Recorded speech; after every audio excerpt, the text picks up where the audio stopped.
And it's a new year, so it's all about fresh starts. So why would we carry anything old into 2022? And by old, we're talking about your old beauty products. Here to help us declutter, to clean, and also restock our cosmetic bags, our beauty expert, Christina Gallardo. Hey, Christina.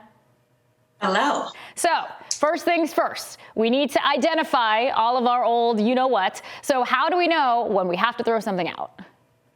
All right, so here's the breakdown.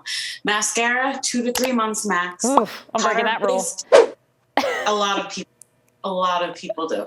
Powder-based products, eyeshadow, blush, setting powder, 2 to 3 years. Anything dry to wet or cream products, blush, shadow, foundation, 6 months to a year. Pencil eyeliners a year because you're always sharpening them down. Liquid or gel eyeliners 3 months like mascara. Lipsticks and lip liners a year to a year and a half. Lip gloss 6 months to a year. Ooh, so you know what? For a lot of those things, not a long shelf life. It makes sense though for things that go around your eyes. Exactly, because we want to keep things sanitary so we don't get any infections. Yes, true. So it seems simple enough, but you got to be realistic here. We don't remember when we bought stuff, how long we've used stuff. So how do we keep track? Right? So it's obviously easier said than done, especially if you're someone who has an abundance of makeup. It makes it harder to keep track of it all. So I recommend marking the date on the container when you open it. This way, there's no question how long you've been using it.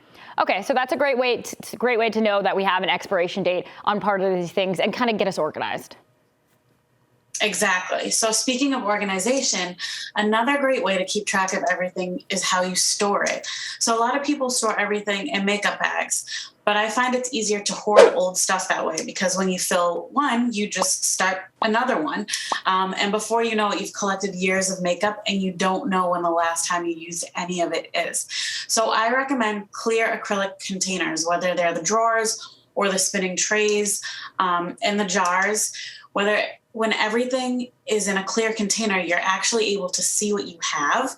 And when you can see what you have, I find that you, one, use things more often, and two, you're more aware of when it's time for something to go. Yeah, that makes sense. You're seeing it. You're not just digging through an abyss that is a makeup bag. I love that idea. And last but not least, once we're done throwing everything out, the best part is that we need to restock. So what are some of your favorite, maybe go-to everyday essentials for quick makeup?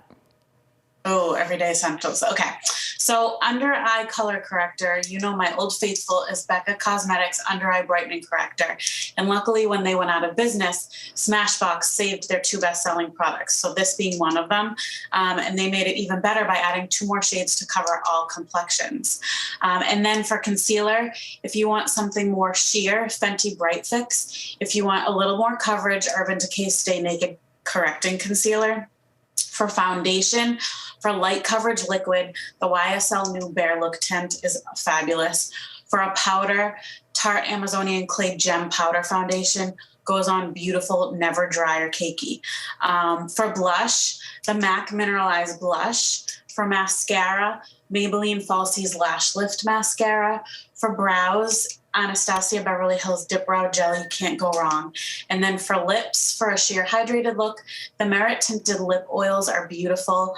For a hydrating stain, the ColourPop Fresh Kiss Glossy Lip Stains are my go-tos. Now that is a great list of essentials. You need to take notes. You can also find this on Instagram after, so that if this went by a little too fast for you, you'll also have it available to you. And you can watch Christina here every Tuesday on Beauty Beat, right here on Current. Just make sure you're keeping up with her on social media. Like I said, her Instagram handle is makeupbyChristinaG_.